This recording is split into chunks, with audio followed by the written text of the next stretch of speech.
कम भ्रष्टाचारी लोग हैं उनको छोड़ो, ये बीजेपी वाले उनसे भी ज़्यादा भ्रष्टाचारी लोग हैं। इसलिए अब इलेक्शन अपोजिशन और सत्ता के पक्ष में नहीं होना, अब इलेक्शन होगा BJP versus people of India. Ram की चादर ओढ़ के वोट बटोरना या ईवीएम के सारे ठगी ठोरी मारने वालों को पसीना आया हुआ है, क्योंकि देश जागरूक हो रहा है। ईवीएम बैन होगी और ईवीएम धोखा देश के साथ, ये तुरंत बैन होने की जरूरत है। इसमें सरकार खुद बैन नहीं करेगी, सरकार की क्रेडिबिलिटी पहले ही खत्म हो चुकी है, थोड़ी बहुत बची है वो भी खत्म हो जाएगी। चुनाव आयोग को साबित करने के लिए लोग बोल रहे हैं, चुनाव आयोग साबित तो नहीं करवाना चाहता। अच्छा। चुनाव आयोग तो बहाना बनाता है और साइड इधर उधर चीज़ों को घुमाता है।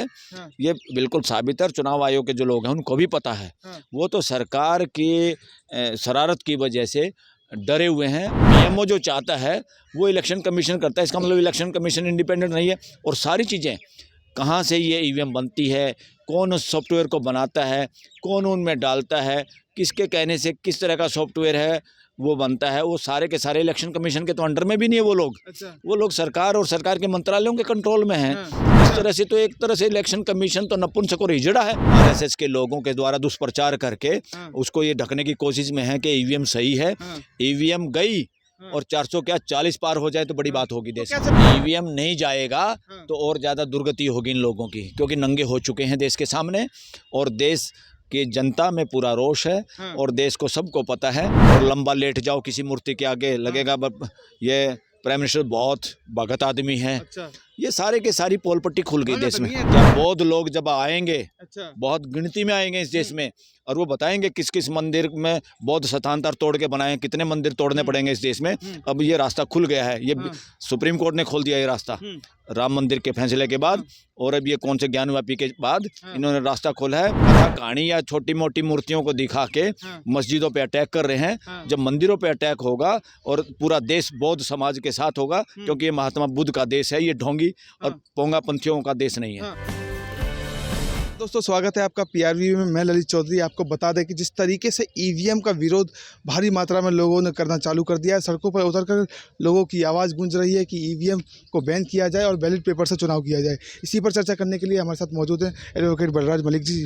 सर स्वागत है आपका हमारे चैनल में। जी सर, जिस तरीके से ईवीएम का विरोध अब भारी मात्रा में लोगों ने एकजुट होकर के करना चालू कर दिया है, सड़कों पर उतरना चालू कर दिया है, तो क्या लगता है कि ईवीएम वाकई में बैन हो पाएगा? ईवीएम बैन होगी और ईवीएम धोखा देश के साथ, ये तुरंत बैन होने की जरूरत है। इसमें सरकार खुद बैन नहीं करेगी, सरकार की क्रेडिबिलिटी पहले ही खत्म हो चुकी है, थोड़ी बहुत बची है वो भी खत्म हो जाएगी। जी, आप लोगों ने ये भी कहा जा रहा है या तो वीवीपैट की गिनती हो या ईवीएम को बैन कर दिया जाए या फिर बैलेट पेपर से चुनाव हो। ऐसा संभव कैसे है सर?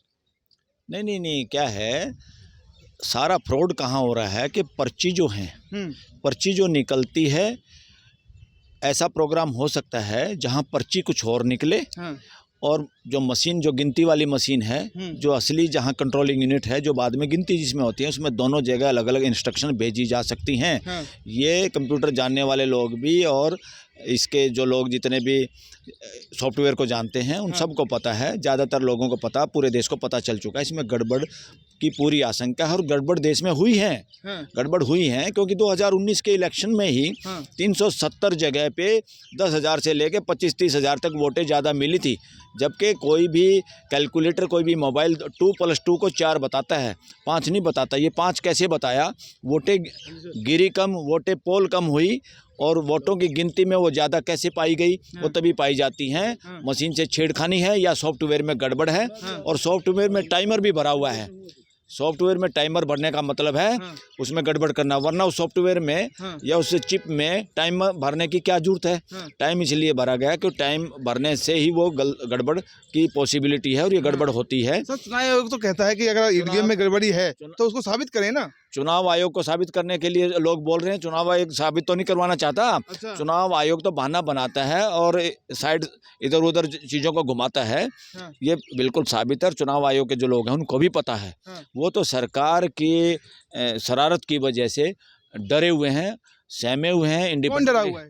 Election commission. हाँ। इलेक्शन कमीशन डरा हुआ है। इलेक्शन कमीशन जिस तरह का कमीशन है, संविधान जो उसको इंडिपेंडेंट कमीशन बनाने की गारंटी देता है, उनकी नौकरियों की गारंटी देता है, उनको इतना पद और इतना महत्व देता है, उसके बावजूद भी वो लचर पचर लोग वहाँ बैठे हैं। हाँ। जो काम नहीं कर पा रहे और जो सारा का सारा इंस्ट्रक्शन ले रहे हैं पीएमओ से। हाँ। ये पीएमओ जो चाहता है वो इलेक्शन कमीशन करता है, इसका मतलब इलेक्शन कमीशन इंडिपेंडेंट नहीं है।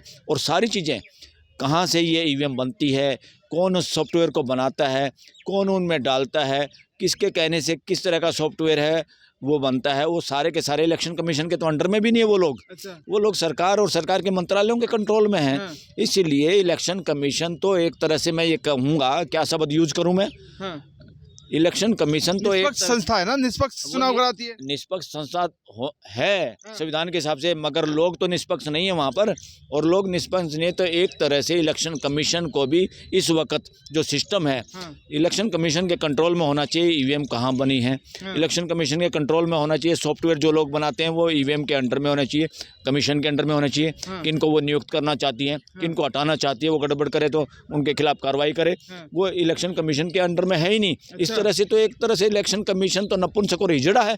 ये क्या बोल रहे हैं आप? बिल्कुल सही बोल रहा हूँ। हाँ। अगर मेरे को कोई काम करने की जिम्मेवारी दें हाँ। और उसमें जो पूरा काम हो रहा है फ्री एंड फेयर इलेक्शन कराने की मेरी हाँ, जिम्मेवारी तो है, कराते तो हैं चुनाव। और मेरी जिम्मेवारी है, हाँ। और जो आदमी उसमें सॉफ्टवेयर डाल रहा है जहाँ से वो मशीन बन रही, वो मेरी कोई बात मानने के तैयार नहीं, मेरे प्रति जवाब दे ही नहीं, हाँ। तो मैं हिजड़ा हुआ कि क्या हुआ? हाँ। इसलिए इलेक्शन कमीशन देश का हिजड़ा है। आप कैसे कह सकते हैं कि फ्री एंड फेयर इलेक्शन नहीं कराता इलेक्शन कमीशन? इसलिए नहीं कराता कि जो लोग इसमें सॉफ्टवेयर बनाने वाली कमेटी वो भी उनके अंडर में नहीं है। अच्छा। ईवीएम जहाँ से बनती हैं वो भी उनके अंडर में नहीं है। ईवीएम तो जहाँ बनती है उस कंपनी के मेजॉरिटी उसमें बीजेपी के वर्कर, बीजेपी के पदाधिकारी, बीजेपी के फंक्शनरी, वो लोग उसमें डायरेक्टर हैं। बताओ, ये तो चोरी। भाजपा के डायरेक्टर हैं उसमें? यस यस ये यस, बड़ा गंभीर बात बोल रहे हैं आप। बहुत गंभीर बात है ये, और ये सारा खेल हो रहा है, देश को बेवकूफ़ बनाया जा रहा है। इनको जूते लगाएगा ये देश, हाँ। इनको जूते लगने का नंबर आ गया है। हाँ। ये शरारत करके ये कुछ नहीं, ये ना तो राम भगत हैं, ना ये स्पिरिचुअल लोग हैं, ना ये चरित्रवान लोग हैं, ना इनको देश की ठेकेदारी है। ये देश पे कब्जा करने वाले लोग हैं। इनकी मानसिकता है लोगों को गुलाम देश को बनाओ। विकसित बनाना चाहते हैं तो कैसे कब्जा कर रहे हैं? कुछ नहीं बनाना चाहते। जो आदमी फ्रॉड ग्रंथों को, बिना ऐतिहासिक ग्रंथों को, बिना ऐतिहासिक आधार के, बिना एविडेंस के कथा कहानियां रच रच के इस देश को मजबूर करते हैं कि आस्था को मानो और ये आस्था का पर्सन है, और बिना मतलब बौद्ध स्थानों पे कब्जा किया, कितने मंदिर बने हुए हैं। अगर अब बौद्ध समाज जागेगा तो अब तो पर्सन, असली पर्सन चिन्ह ये उगेगा सभी हाई कोर्ट और सुप्रीम कोर्ट के सामने। क्या बौद्ध लोग जब आएंगे, अच्छा। बहुत गिनती में आएंगे इस देश में, और वो बताएंगे किस किस मंदिर में बौद्ध स्थानांतर तोड़ के बनाए, कितने मंदिर तोड़ने पड़ेंगे इस देश में। अब ये रास्ता खुल गया है, ये सुप्रीम कोर्ट ने खोल दिया ये रास्ता राम मंदिर के फैसले के बाद, और अब ये कौन से ज्ञानवापी के बाद इन्होंने रास्ता खोला है। ये वो लोग हैं जो हजारों साल के कथा कहानी या छोटी मोटी मूर्तियों को दिखा के मस्जिदों पे अटैक कर रहे हैं। जब मंदिरों पे अटैक होगा और पूरा देश बौद्ध समाज के साथ होगा, क्योंकि ये महात्मा बुद्ध का देश है, ये ढोंगी और पोंगा पंथियों का देश नहीं है। सर, ईवीएम का विरोध जो है जनता तो कर रही है, लेकिन कहीं तो विपक्ष के बड़े दिग्गज जो नेता हैं वो अभी तक इसमें विरोध में नहीं आए हैं और सड़कों पर नहीं उतरे हैं। अरे बहुत सारे विपक्ष के तो बहुत सारे लोग हैं, ईडी पीडी इनसे डरने वाले लोग हैं, ईडी से डर रहे हैं। और बहुत सारे लोग, सारे नेता ऐसे ही हैं। सब लोग 2 नंबर के पैसे इकट्ठे कर ही लेते हैं, कहीं ना कहीं पकड़े जाने के डर में, जेल में जाने के डर में। इस तरह से ये सारे चोर उचक्के लोगों का है पॉलिटिकल जमावड़ा हर एक पॉलिटिकल पार्टी में।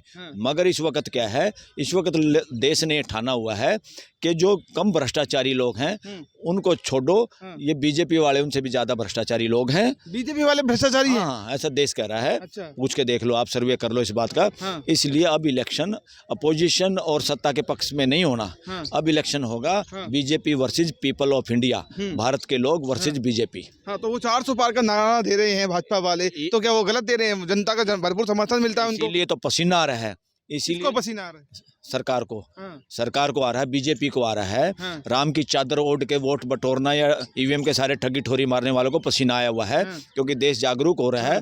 देश ये सोच रहे, इसलिए ईवीएम को लेके गांव-गांव घुमाया जा रहा है, ड्रामे किए जा रहे हैं। सो कॉल्ड ये आरएसएस के लोगों के द्वारा दुष्प्रचार करके उसको ये ढकने की कोशिश में है कि ईवीएम सही है। ईवीएम गई और 400 क्या 40 पार हो जाए तो बड़ी बात होगी देश में। कैसे लगता है आपको, ईवीएम जाएगा क्या? या 2 महीने बाकी, 2-2.5 महीने बाकी रह गए चुनाव को होने के लिए, इतने कम समय में आप लोग ईवीएम को लगता है कि बैन कर पाओगे? क्या बैलेट पेपर से चुनाव हो पाएगा? ईवीएम नहीं जाएगा तो और ज़्यादा दुर्गति होगी इन लोगों की, क्योंकि नंगे हो चुके हैं देश के सामने, और देश कि जनता में पूरा रोष है। और देश को सबको पता है कि ईवीएम क्यों नहीं बदलने की बात हो रही, या ईवीएम को क्यों चलाए जाना चाह रहे हैं। और ये ईवीएम कि जो बहानेबाजी चलेगी ना, ये कांग्रेस ने शुरू करी थी, हाँ, वो नहीं बोल रहे या उन्होंने इस तो शुरू की थी। हाँ, अरे घर में कोई चाकू हो सकता, कांग्रेस ने भी बदमाशी करी हो पहले, हाँ, देश को क्या पता। अब तो चीजें अब पता लगने लगी ना हाँ। कि क्या क्या गड़बड़ है। जब लोगों को, वोटर को हाँ। ये पता चला यार वोट तो इतने नहीं दी, इनकी वोट आई कैसे, हाँ। और ईवीएम वोट ज़्यादा कैसे बताने लगी, हाँ। तो ये सारी की सारी आके 2019 का इलेक्शन भी चोरी ठगी और बेईमानी से जीता गया था। हाँ। और इस बार बड़ी ठगी वगी करने की कोशिश है हाँ। कि फ्री राशन के 50, 60, 70 करोड़ लोगों को लगेगा, सरकार बड़ा अच्छा काम कर रही है, हाँ।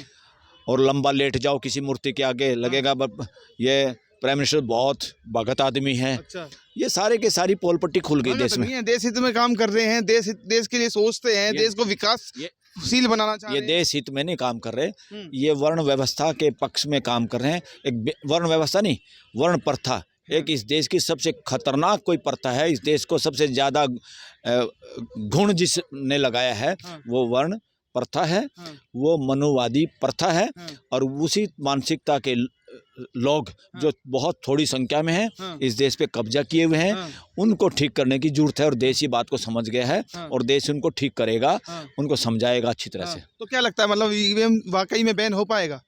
100% होगा। अच्छा। ईवीएम बैन होगा। हाँ। अगर अभी बैन नहीं हुआ तो तख्ता पलट होगा, हाँ। सरकार बदलेगा ये देश हाँ। डेमोक्रेटिक तरीके से, और फिर बैन होगा, परमानेंट बैन होगा। ठीक है, तो ये थे बलराज मलिक जी, जिन्होंने अपनी बातों को रखा, बताया किस प्रकार चुनाव का होगा, या किस प्रकार ईवीएम बैन हो सकता है, या किस प्रकार प्रतिक्रिया दी इनको। अगर आपको पसंद आई हो तो लाइक, सब्सक्राइब, शेयर जरूर कीजिएगा। मैं PRV से ललित चौधरी, नमस्कार।